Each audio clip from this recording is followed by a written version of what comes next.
Hello, Chuggalos. I'm your host, Mike, and welcome to the Brew Crew podcast. Today is day 22nd of the Advent Calendar Extravaganza, and I drank my beer, so I was supposed to bring it on the 6th, and I switched around the brinks, so I've already drank it. Sorry. Oh, good thing the best friend is here with another 22nd edition of the Brinks Hold the Reins English Mild, because he drank the English Bitter. Close enough. Let me grab a chair. I'm your host, Matt, joined by Chuggalo Mikey. Thank you. Wow, that's impressive. I didn't expect that to happen. I came out of nowhere like a goddamn ninja. But yeah, that was the story of that. I brought my beer from the 6th on with me vacation, and I didn't want to bring it back, so I drank my 22nd beer on the 6th, and my 6th was still here, so there we have it. Well, that's what you get when you make an advent calendar with two brinks. I didn't know. Two brinks. They're super confusing. I'm sorry. Here's the original list. So as you can see, it's very... and the brink, Nightbringer, is right here. So it's off to... Everything else was aptly numbered. Nice. I didn't even have that list like that. No. I had it typed up very nicely. I still screwed it up. So we screwed it up. That's it. Sorry. This was just happenstance that was going to work out on the 22nd, and that's the sacrifices I'm willing to make to you, the Chuggalos. I was like, you know what? We're going to do a video. You're going to have the beer. We're going to have it on the 22nd. Brought it all the way here just for this video. So the wives challenged us. There's no way you're going to be able to do this in 15 minutes. So we figured out how to record on this computer.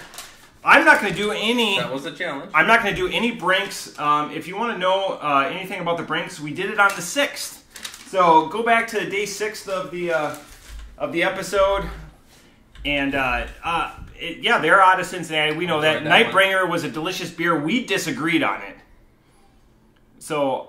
I had this. You've had this beer already. Nightbringer was delicious. I did. I had it on the 6th. What do you think of this English Mild? Now that you're having it, it's a much darker pour. I have my observations from after working all day, drinking all night, and then drinking it when I got home at about midnight. So important. I have my observations, and I was going to ask you that from last time. Yep. How you felt about, I was at work all day and I gave a beer a 4.5, and then you were at the bar all day. So I don't know if you that adjusts your ratings at all.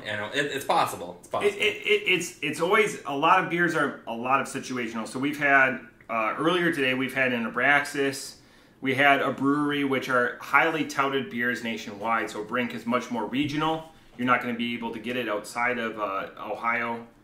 So this happens to be Cincinnati. We picked this up in Dayton at the Barrel House. Sorry, Stacy. There. Off the top rope, I think I like the English Bitter more. This is super mild. It's super malty. Yeah. Wow. And I know you've had this, but now you're having it for a second time. I didn't check it in, so you couldn't be swayed by my stars. It's important because I will be. If you're not persuaded by your best friend, you need a new best friend. I kept it up here just because. And I think I'm going to keep that rating. So. Go ahead. Off the top rope, this is if you're drinking something that you don't want to be stupefied on your palate by hops or by sour, this is a classic brew done really well. Off the top rope, I'm going to give this a 3.75. All right, good to hear. Yes, I gave this a 3.0. I would stick with my guns on that one. I gave it the night of the 6th. Stick with your guns. Whatever is it, 14 days later... 16 days later, I'm still giving it a 3.0.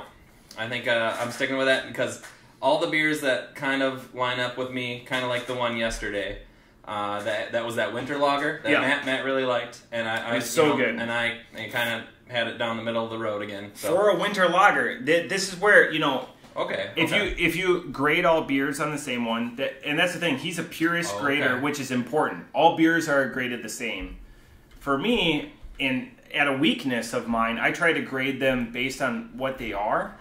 But that's something we've never established going through all of this. We didn't. That's true. We were just how well do you like this beer? Right. And I was in my mind is how well I like this beer. So a coffee beer is never gonna get a 5.0 for me. But if I rated all coffee beers, I'm sure I could find a coffee beer that was 5.0 on that scale. So that's true. So you don't think that there will ever be a coffee beer that's a 5.0? I will never find a coffee beer unless there's no coffee flavor in it. This is why it'd be great if we were like, dude, bros up, man. This is a 5.0. This is amazing. No, this is why we do this. It's hard to do that because, I might have 10 more coffee beers in the future. Yeah. If I rate something 5.0, now I have found a better one. Like, it's always in my mind, like, how do I rate these? And it's always on the scale of my likeness. Right. So, I could see, a thing for both ways. And that's just not how I do it. I just do it how I like it. And then, if someone has my same taste, they can go, find the beers that I have on Untapped at Tortured Sword. If they would like to see, how I rate them, then they should like them. You've had more beers than me, so they should rate them similarly. But if I rate some sort of coffee beer that I didn't like a 5.0 just because it was the best coffee beer I had, then I mean that might sway some things too. So it's got its pros and cons. The good thing about this is you're going to get it both ways.